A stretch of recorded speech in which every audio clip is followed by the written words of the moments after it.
Cookery சேனலை பார்த்து யார் வேணாலும் சமையல் பண்ணலாம். ஆனா சுவையான சமையல் பண்றது எப்படி?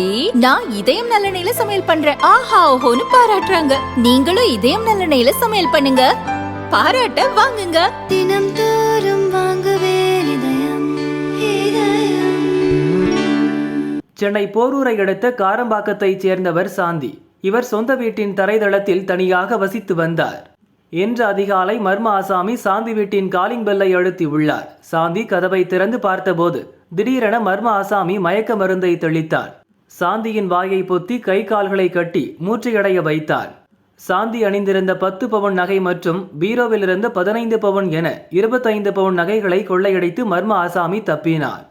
வீடு திறந்திருப்பதை பார்த்த மேல்தளத்தில் குடியிருந்தவர்கள் உள்ளே சென்று பார்த்தபோது சாந்தி கை கால்கள் கட்டப்பட்டு மூர்ச்சையாகி கிடப்பதைக் கண்டு அதிர்ச்சியடைந்தனர். அவருக்கு முதலுதவி சிகிச்சை அளித்து ஹாஸ்பிட்டலில் சேர்த்தனர். அங்கு அவருக்கு தீவிர சிகிச்சை அளிக்கப்படுகிறது. சம்பவம் குறித்து வளசரவாக்கம் போலீசார் சிசிடிவி காட்சிகளை வைத்து மர்ம ஆசாமியை தேடி வருகின்றனர்.